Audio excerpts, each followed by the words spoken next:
회복을 말씀하시는 하나님께서 회복을 실행하시기 전에 지금 계속해서 회복되어질 하나님의 백성들을 설득시키고 그들에 대하여 호소하고 계시는 하나님의 말씀을 우리는 보게 됩니다. 그래서 우리는 이 줌에서 하나님께서 믿음의 백성, 자기 백성들을 대하시는 원리, 그러니까 그분이 하나님의 백성들, 믿음의 사람들을 대하시는 어떤 그러한 태도들을 좀 한번 살펴볼 필요가 있는데요.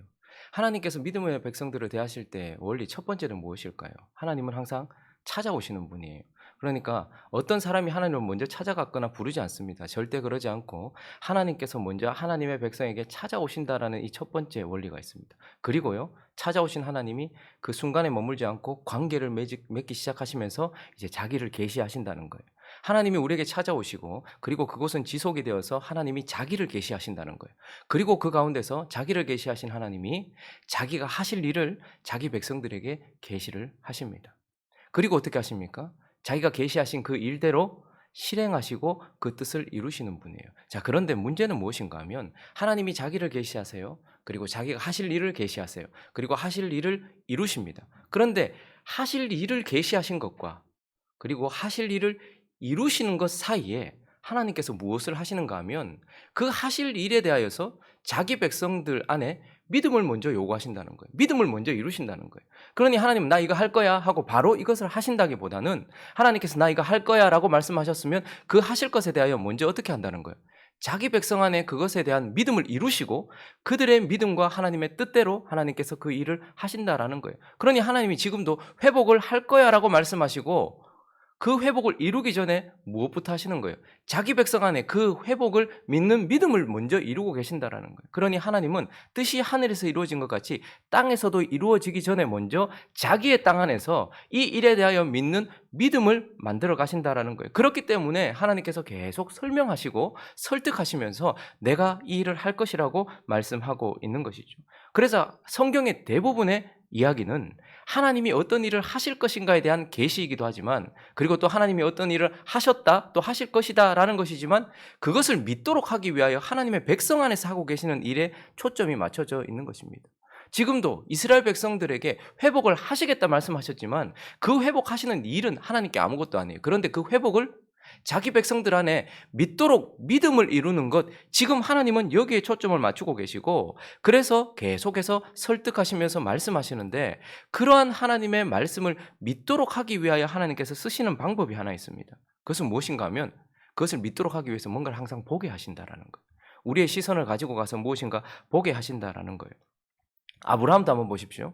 하나님께서 갈대아 우르에 묻혀 있었던 아브라함에게 찾아오셨어요. 그리고 그와 관계를 맺으시면서 자기를 계시하십니다. 그리고 어떻게 합니까? 자기가 하실 일을 계시하세요. 그래서 소돔과 고모라에 할 일도 계시하셨고 아브라함에게 하실 일도 계시하셨어요. 그런데 그걸 믿을 만한 일이 아닌 겁니다. 100세나 된 그 자기가 죽은 몸과 같고 경수가 끊어진 자기 아내를 통하여서 아들을 주시겠다는 하나님의 그 약속. 그런데 그 일을 하시기 전에 하나님 뭐 하십니까? 아브라함 안에 믿음을 먼저 이루시는 거예요. 그러니까 아들을 주시기 전 그 아들이 먼저 믿음 가운데서 아브라함 안에 있도록 만드시는 것이죠. 그런데 아브라함이 믿습니까? 못 믿습니까? 시간이 계속 지나가는데 25년이라는 시간이 지났어야 결국 그 일이 이루어지잖아요. 그러니 사실 믿지 못해요. 중간중간 흔들릴 때마다 하나님께서 그에게 다시 약속을 말씀하세요. 내가 네게 아들 줄 거야. 네게 아들 줄 거야. 그런데도 믿음이 흔들릴 때 하나님께서 어떻게 하십니까? 무엇인가를 보게 하세요. 창세기 15장을 가보시면요. 5절과 6절 한번 읽어볼까요? 읽어보겠습니다. 시작. 그를 이끌고 밖으로 나가 이르시되 하늘을 우러러 무뼈를 셀 수 있나 보라. 또 그에게 이르시되 내 자손이 자 지금 뭘 어떻게 합니까? 아브라함이 또 흔들렸어요. 못 믿었어요. 그래서 이런저런 자꾸 다른 방향으로 가려고 했어요. 근데 그때 하나님께서 그 약속을 믿게 하기 위해서 밖으로 데리고 나가셨어요. 밤에. 그리고 뭘 보게 하셨어요? 별을 보게 하셨어요. 하늘을 보게 하셨고 별을 보게 하셨어요. 그랬더니 15장 6절을 이렇게 말합니다. 시작. 아브라함이 여호와를 믿으니 여호와께서 이를 그의 의로 여기시고. 그러니 하나님은 그 안에 믿음을 이루시기 위하여 끊임없이 약속을 주세요. 그런데 그 약속에 우리가 계속해서 흔들릴 때에 하나님께서는 그 약속을 완전히 믿게 하기 위해서 무엇인가 보게 하신다라는 말이죠. 하늘을 보게 하셨고 그리고 별을 보게 하셨어요. 그런데 놀라운 일은 그 별을 보는 것 그 전 밤에도 보지 않았을까요? 그 며칠 전에도 혹시 하늘을 보지 않았을까요? 그런데 그때 그 하나님께서 보라 하신 별을 보았을 때 아브라함 안에 하나님에 대한 약속에 대한 믿음을 가지게 되었다라는 것을 보게 돼요. 오늘도 하나님은 동일한 방법을 쓰시면서 이스라엘 백성들이 무엇인가를 보게 하십니다. 하나님은 오늘 본문을 통해서도 하나님의 회복을 계시하시고 또 그 회복을 이루시기 전에 계속해서 말씀을 주시죠. 그런데도 이스라엘 백성들 안에는 아직까지 그 하실 일에 대한 믿음이 그 속에 없어요. 그 일이 미리 그들 속에 일어나지 않는단 말입니다. 하나님은 언제나 하나님이 하실 일을 먼저 자기 백성 안에 믿음으로 그것을 새겨 놓으시고 그 일을 하시는데 아직까지 그게 없어요. 그래서 하나님은 계속해서 호소하고 계시면서 오늘 우리가 무엇인가를 바라보도록 하십니다. 그래서 오늘 본문을 통하여서 우리는 이 믿음을 이루시려고 하시는 그 하나님이 우리에게 무엇을 보기를 원하시는지, 그것을 무엇을 보면 우리 안에 믿음이 생기는지 몇 가지 살펴보려고 합니다. 그 첫 번째는요, 하나님을 보라라는 것입니다. 하나님을 볼 때에 우리 안에 믿음이 생깁니다. 그러니까 하늘을 본다라는 것입니다. 자, 44절 21절을 한번 볼까요? 21절 읽어보겠습니다. 시작. 야곱아, 이스라엘아, 이 일을 기억하라. 너는 내 종이니라. 내가 너를 지었으니 너는 내 종이니라. 이스라엘아, 너는 나에게 잊혀지지 아니하리라. 자, 지금 하나님이 그들을 향해 어떤 시선을 가지고 있는지를 보고 말씀하고 계시는데, 여러분, 우리는 가끔 하늘을 바라볼 필요가 있습니다. 늘 땅만 바라보고 있고 나만 바라보고 있어요. 그런데 말씀하시는 하나님 앞에서 한 번이라도 하나님 그 말씀을 주시고 우리에게 계속해서 선포하고 계시는 그 하늘을, 그리고 그 하나님을 영적인 시각으로 바라볼 필요가 있는데 바라보지 않는다는 게 문제예요. 하나님께서 1장부터 39장까지 계속해서 그들에게 경고하셨습니다. 그리고 계속해서 그들에게 심판의 메시지를 주셨어요. 그런데 그때도 한 번도 그들은 믿음의 눈을 들어서 영적으로 하나님을 바라보거나 하늘을 바라보지 않았어요. 하나님이 진노하고 계시다는 것, 하나님께서 자기들을 향하여서 지금 분노하고 계시다는 것, 하나님이 지금 회초리를 들고 계시다는 것, 이것을 한 번도 보지 않았어요. 그래서 그들은 한 번도 하나님을 보지 않았기 때문에 경고하시고 심판하실 것이라는 하나님의 메시지를 믿지 않았던 것입니다. 그런데 동일하게 지금도 회복을 선포하시는 하나님의 얼굴을 한 번도 안 본다는 거예요. 기도를 통하여 하나님께 한 번도 나가보지 않는다는 거예요. 그런데 그때에 우리가 하나님이 나를 향해 얼굴을 닫으셨기 때문에 성전이 무너졌고, 하나님이 나에게 회초리를 드셨기 때문에 화가 나셨고 분노하셨기 때문에 성이 무너졌고, 그래서 나는 지금 짐승처럼 바벨론에 끌려왔어요. 그런데 거기서 하나님께서 지금 내가 너희 회복할 거야 라고 말씀하신단 말이죠. 그러면 눈을 들어 하늘을 보고 믿음의 눈을 들어 기도를 통하여 하나님의 얼굴을 한번 봐야 될 것 아니겠습니까? 보면 그분이 지금 어떤 상태로 나를 보는지를 확인하게 되는데 그러지 않는단 말이죠. 근데 2절을 한번 22절을 읽어볼까요? 22절 시작. 내가 내 허물을 빽빽한 구름같이 내 죄를 안개같이 없이 하였으니 너는 내게로 돌아오라. 내가 너를 구속하였음이니라. 무슨 말 하고 계시는 거예요? 지금 완전히 무너진 그들을 향해서 하나님께서 빽빽한 구름같이 안개같이 있었던 그 죄를 하나님께서 어떻게 하셨다는 거예요? 제거하셨다는 거예요. 그러니까 죄가, 허물이 하나님과 우리 사이를, 마치 구름과 안개가 하나님과 우리 사이를, 하늘과 우리를 이렇게 가려놨던 것처럼 하나님과 우리 사이에 가려져 있었단 말이에요. 그런데 하나님 지금 뭐라고 말씀하시는 거예요? 내가 빽빽한 구름 같은 너의 허물과 안개같이 나와의 관계를 가리고 있었던 그 죄를 어떻게 했다는 거예요? 제거했다라는 거예요. 그러니까 하늘을 보면 하나님이 보인다라는 것이고, 하나님이 내게 분노하고 계신 얼굴을 제거하셨다라는 것을 알게 될 것이란 말입니다. 저기서 그래서 너는 내게 돌아오라 지금 이렇게 말씀하시는데, 이것은 네가 죄를 회개하면 돌아오면 내가 너에게 얼굴을 비춰주고 널 용서하겠다라는 조건이 아니에요. 돌아오라 이 말은 이미 죄가 제거되었고 이미 너와 나 사이에 구름이 사라졌다라는 거예요. 구름과 안개는 잠깐 있다가 사라질 것에 대한 대명사 아닙니까? 근데 지금 그들의 죄 때문에, 허물 때문에 하나님이 그들에게 하늘을 닫으셨고 화가 나셨단 말이죠. 그런데 지금 회복을 말씀하시는 하나님을 바라보면 구름이 제거되었네? 안개가 제거되었네? 하나님이 나를 향해서 빛을 비추고 계시네? 하나님이 나에게 분노를 제거하셨네라는 것을 깨닫게 될 텐데, 기도로 하나님께 한 번도 나가보지 않고 하나님을 한 번도 바라보지 않는 것이죠. 그러니까 지금 그것을 확인하지 못하고 있는 것입니다. 그러므로 하나님은 우리에게, 회복을 말씀하시는 하나님은 그것을 믿도록 하기 위하여서 그 말씀을 하시는 하나님 앞으로 나와서 나를 바라보라, 하나님을 보라, 하늘을 바라보라, 이렇게 말씀하고 계시는 것이죠. 그리고 하나님께서 믿음을 이루시기 위하여 또 그분이 무엇을 보게 하시는가? 두 번째는 말씀을 보라라는 거예요. 말씀을. 자, 25절을 한번 읽어볼까요? 헛된 말을 하는 자들의 징표를 패하며 점치는 자들을 미치게 하며 지혜로운 자들을 물리쳐 그들의 지식을 어리석게 함. 바벨론의 특징을 보여주고 있는데 바벨론은 점성술이 아주 강했습니다. 그러니까 하늘을 보면서 별이나 어떤 그런 것들을 통하여서 하늘의 뜻을 깨달아가고 그리고 과학이 아주 발달했어요. 점치는 자들도 있었고 지혜로운 자들도. 그래서 다니엘 같은 자도 점을 제일 잘 치는 사람이다 이렇게 이제 얘기했었죠. 하늘의 뜻을 잘 분별하는 거죠. 그러니 바벨론이라는 나라는 점치는 나라였고 점성술로 하늘의 뜻을 알아가는 나라였고 과학적 어떤 인간적 인본적인 그런 지식과 기술로서 하나님의 뜻을 알아가던 그렇게 선포되던 나라였어요. 자, 그런데 하나님이 하늘을 바라보고 하나님을 바라보는 것, 이것은 영적인 것이기도 하고 주관적인 것이기도 하죠. 그런데 하나님은 이제 지금까지 너희가 바벨론에 있으면서 그것을 통하여서 하늘의 뜻을 알았지만, 그러나 26절 읽어볼까요? 26절 이렇게 말씀합니다. 시작. 그의 종의 말을 세워주며 그의 사자들의 계획을 성취하게 하며. 자, 여기까지 먼저. 지금까지 바벨론에서는 점성술, 어떤 과학적 기술, 인본적인 어떤 그런 지식, 이런 것들을 통해서 하나님의 뜻이 계시되었다면, 그러나 하나님은 이제 뭐라고 말하는 거 아닙니까? 내가 보낸 나의 종의 말씀, 그러니까 종을 통해 하신 하나님의 말씀, 그리고 사자들을 통해 계시된 하나님의 뜻, 계획, 이것이 기록될 것 아닙니까? 다니엘도 다니엘서를 기록했고 이사야도 이사야서를 기록했다는 말이에요. 그래서 그것을 통해서 어떻게 하라는 거예요? 그것을 보면 그 말씀 안에는 뭐가 있다는 거예요? 예루살렘에 대하여는 이르기를 거기서 사람이 살리라. 유다 성읍들에 대하여는 중건될 것이라. 내가 그 황폐한 곳을 복구시키리라. 그러니까 하나님이 말씀하신 하나님의 종들과 선지자들과 하나님의 사자들에 의하여 기록된 하나님의 말씀을 보면 하나님이 무엇을 하실지가 기록되어 있다 이 말입니다. 예루살렘에 대하여서 황폐하게 된 유다 성읍들이 회복될 것에 대하여 하나님께서 말씀으로 객관적으로 하나님을 바라보고, 하늘을 바라보는 것은 주관적이고 영적인 것이지만 기록된 말씀을 바라보는 것은 객관적인 거예요. 그래서 말씀을 통해서 너희에 대하여 어떻게 될지를 확인해 보라는 거예요. 27절도 읽어볼까요? 시작. 기품에 대하여는 이르기를 마르라. 내가 내 강물들을 마르게 하리라. 이건 저기서 마르게 할 강물은 뭐를 상징하는 것일까? 그들을 압제했던 바벨론을 상징한다라고 보죠. 그러나 또 한편으로는 이 바벨론이 어떻게 무너질 것인가에 대한 그 바벨론이 무너지는 방법도 이야기를 해줍니다. 그러니까 역사적으로 보면요, 이건 성경에만 기록된 것이 아니라 역사적으로 보면 바벨론이 어떻게 무너집니까? 메대와 그러니까 메대와 바사, 페르시아 연합군에 의해서 무너지죠. 근데 그들이 무혈 입성합니다. 어떻게 해요? 바벨론이 안심하고 난공불락의 성이었던 이유는 이 강이 바벨론 성을 이렇게 주위를 두르고 있었거든요. 그러니까 그 강이 보호를 하고 있었단 말이에요.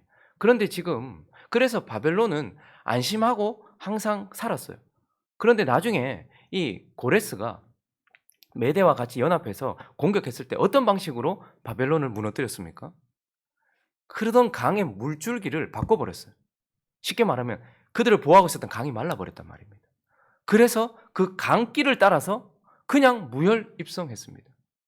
그러니까 지금 기품에 대하여는 이르기를 마르라. 내가 내 강물들을 마르게 하리라. 이것은 바벨론이 마르게 될 것이라는 것을 의미하기도 하지만 바벨론을 무너뜨리는 방식도 하나님께서 정확하게 계시해 주신 거예요. 아, 바벨론이 결국 그 밤에 이 고레스가 마른 강바닥을 따라서 성문 밑으로 들어간 거예요. 그래서 그냥 칼 한 번 쓰지 않고 들어가서 바벨론이 갑자기 무너지게 되는 것. 그러니까 예루살렘에 대해서는 중건될 것에 대하여 하나님이 종들을 통해서 기록하셨고, 바벨론은 마르게 될 것, 그 강물이 말라서 이렇게 말라버릴 것에 대해서 하나님께서 기록하셨고, 그리고 더 놀라운 것은 28절입니다. 읽어봅니다. 시작.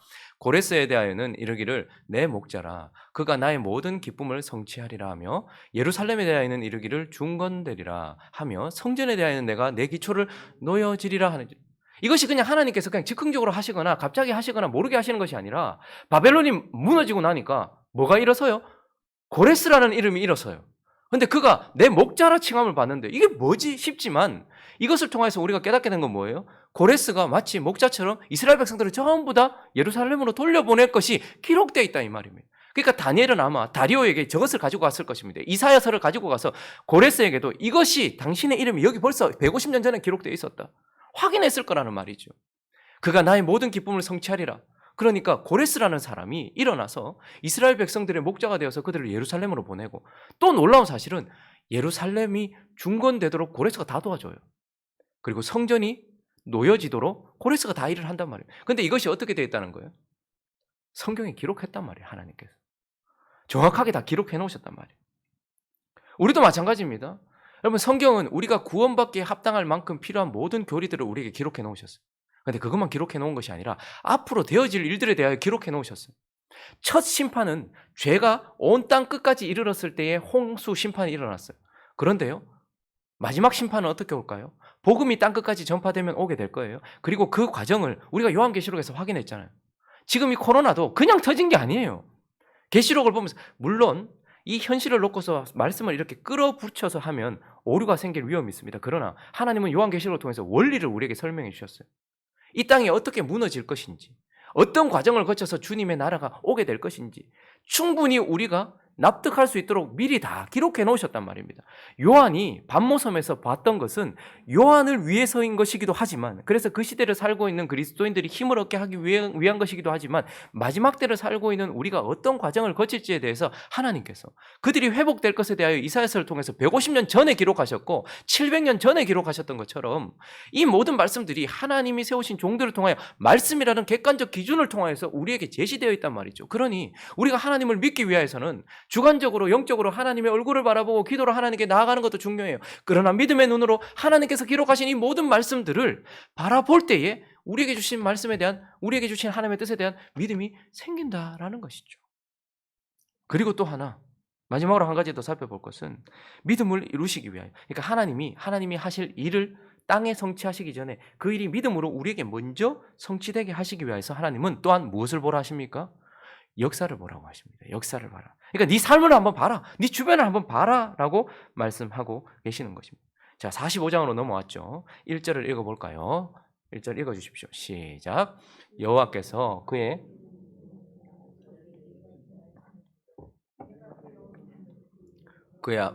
열국을 항복하게 하며 내가 왕들의 허리를 풀어 그 앞에 문들을 열고 성문들이 닫히지 못하게. 하나님께서 고레스를 이미 그가 나타나기 150년 전에 고레스라는 실명을 거명하셨고, 그리고 그가 분명히 어느 순간 어떻게 될까요? 역사 속으로 나타날 것입니다. 그러니까 우리는 하나님의 말씀을 보게 한 하나님께서 그 말씀이 이루어지는 장이 먼저 우리 안이고 그 다음에는요, 역사일 겁니다. 우리 삶 속에 분명히 나타날 것이죠. 그러니까 하나님께서는 우리 삶도 보라는 거예요. 그렇게 말씀하신 하나님이 진짜 이루시는지, 그 과정들이 이루어지는지 보라라는 거예요. 역사를 보면 하나님의 말씀이 더욱 명확하게 보여지게 된다라는 것이죠. 그런데 주목해 볼 필요가 있는 거예요. 왜냐하면요, 여러분, 그 누구도 예상하지 못했던 일입니다. 바벨론이 이렇게 갑자기 무너질 줄 몰랐어요. 요한계시록도 보면 큰 성 바벨론이 갑자기 무너져서 다 통곡하는 모습이 보이죠. 세상이 잘 나갈 것 같아요. 바벨론은 무너지지 않을 것 같았어요. 그래서 벨사살 왕도 그렇게 술 마시면서 그렇게 장건하게 있을 수 있었던 것이죠. 그런데 놀랍게도 고레스라는 한 번도 들어보지 못했던 이름이 갑자기 등장하면서 바벨론이 갑자기 무너졌어요. 그러니 우리도 역사를 보면서 이 여리고성도 6일 동안 돌았는데, 6바퀴를 돌았는데, 마지막 날 6바퀴 돌았는데 아무 일도 일어나지 않지만 갑자기 무너진 것처럼 우리가 우리 삶을 자세히 들여다볼 필요가 있습니다. 하나님의 말씀이 갑자기 우리 삶 속에 찾아오기 때문에 그런 거예요. 그래서 우리는 하나님의 말씀도 보지만 그 말씀이 이루어질 것에 대한 소망을 가지고서 우리 삶을 자세히 주의하면서 살펴볼 필요가 있는 것이죠. 그 속에서 우리는 뭘 깨닫게 될까요?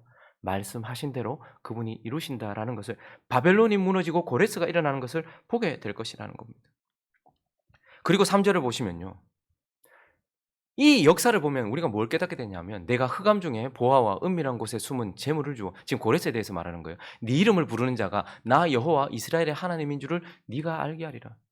고레스가 일어난 것을 보면서 고레스도 알고, 그리고 이 말씀을 주셨던 하나님의 백성들도 알게 되는 건 뭐냐면, 야, 이거 하나님이 하신 거다 라고밖에 설명할 수 없는 일이 일어난다는 거예요. 왜냐하면 여러분, 우리야 이 성경 속에서 고레스라는 이름이 유명하죠. 근데 그 당시에 메데라는 나라가 훨씬 강했습니다. 페르시아, 바사는 약했어요. 그런데 두 개 동맹을 맺었단 말이죠. 그런데 사실 이 페르시아의 왕이 된 고레스라는 이 사람은요, 사실 이 페르시아 안에서도 소수 민족들 가운데 이름 없는 왕자 중에 하나였어요. 그러니까 무명에 가까웠던 사람이에요.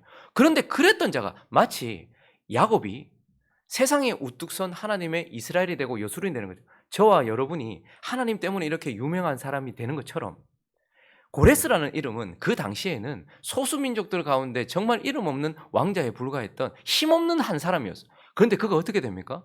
페르시아를 정복하더니 메대도 정복했고 자기가 이 연합군의 대장으로 가게 되었고 바벨론의 왕으로 나중에 등극하는 것을 봐요.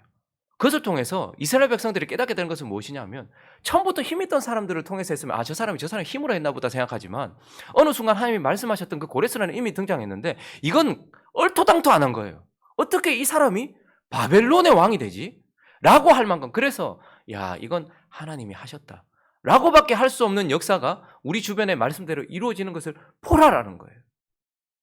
이 지금 코로나를 한번 보십시오. 이게 지금 말이나 되는 소리입니까?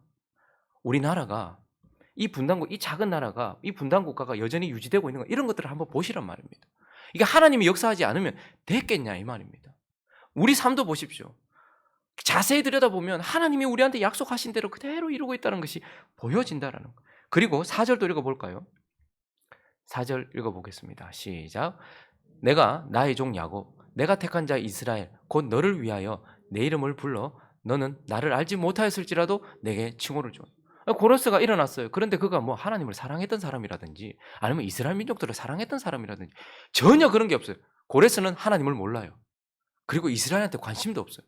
그런데 그가 왕이 된 원년에 바벨론 왕이 된 원년에 뭘 합니까? 이스라엘 백성들은 다 일어나서 돌아가라. 그런 얘기를 하고 있어요.